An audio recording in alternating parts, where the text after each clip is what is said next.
Good morning, gamers.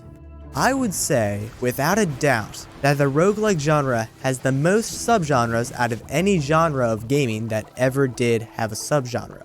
There are platformers, tower defense games, reverse bullet hells, card games, Isaac and its clones, and Trombone Champ. Why is this here? But I find the RTS roguelike genre is really unexplored compared to every other genre that could ever fit into a roguelike. Bad North and FTL are the only two that are even worth a glance at. FTL gives you the experience of commanding a ship that single-handedly has to take down an entire rebel fleet because the Galactic Federation sucks at their job. And even this is a tame RTS. Stellaris is the average RTS. And it gives me an aneurysm. Bad North takes the RTS formula and amputates a solid 9/10 of it so that even the biggest degenerate in the world could understand it. You might even say it's a refined RTS. That's the title of the video if you didn't notice. It's so simple in fact that you, yes you, after watching the small amount of gameplay I've provided, probably think you already get what the game is pretty much about. And you're halfway there. You see, when you complete a level, you get donations, which you can then spend at the shop.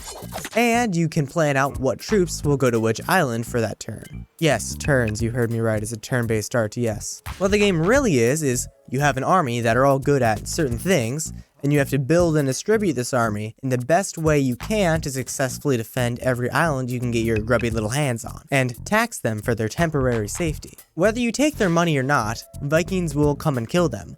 But that doesn't matter because you should have already taken their life savings, treasure, and their local militia. The actual islands themselves are really pretty. You could take any one of these islands, frame it, and put it in your bathroom. As you progress, islands get themes. This one is a forest. This one is boring. The only problem is, they're not complex enough. These islands are so simple and small. The gameplay is already simple enough for even my 7th grade math teacher to understand. They have a strong simple base game here, and they can expand upon it by making complex terrain while not changing the learning curve. Like, what is this? It's flatter than your mom.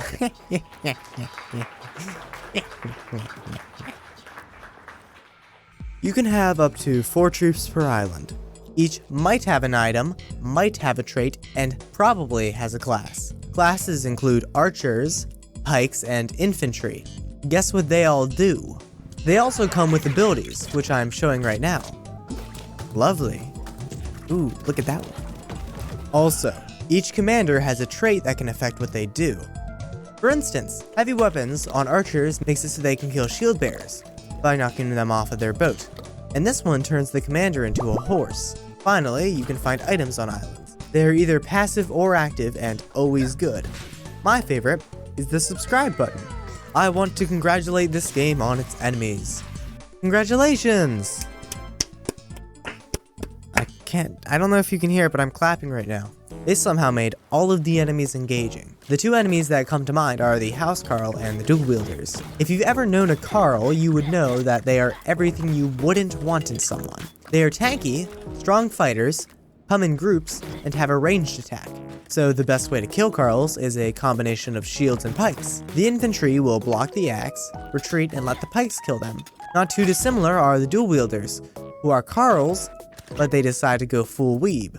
Thus leads me to my problems with the game, the difficulty scaling. Sorry, but it's terrible. This is not how difficulty in video games works. It makes the whole middle portion, which is most of the game by the way, more boring and less tense than the beginning and the end. The beginning is hard because it's hard to make money fast, and the end is hard because of these bastards. And with that, I pretty much explained everything there is in the game. This game has nothing in it.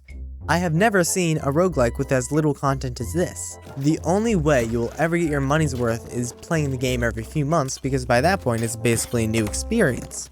I only did 1 playthrough to gather footage for this game as well. If I had to do 2, I would just give up and talk about other games that I'm playing, like this thing. What is happening? I know the title of the video is a refined game, but refined does not mean good. What is here is good, but there's nothing here. Basically, long game, not much content, but really in-depth gameplay for how little the game actually has. B tier. Yeah, I suck at outros. Subscribe. Bye bye.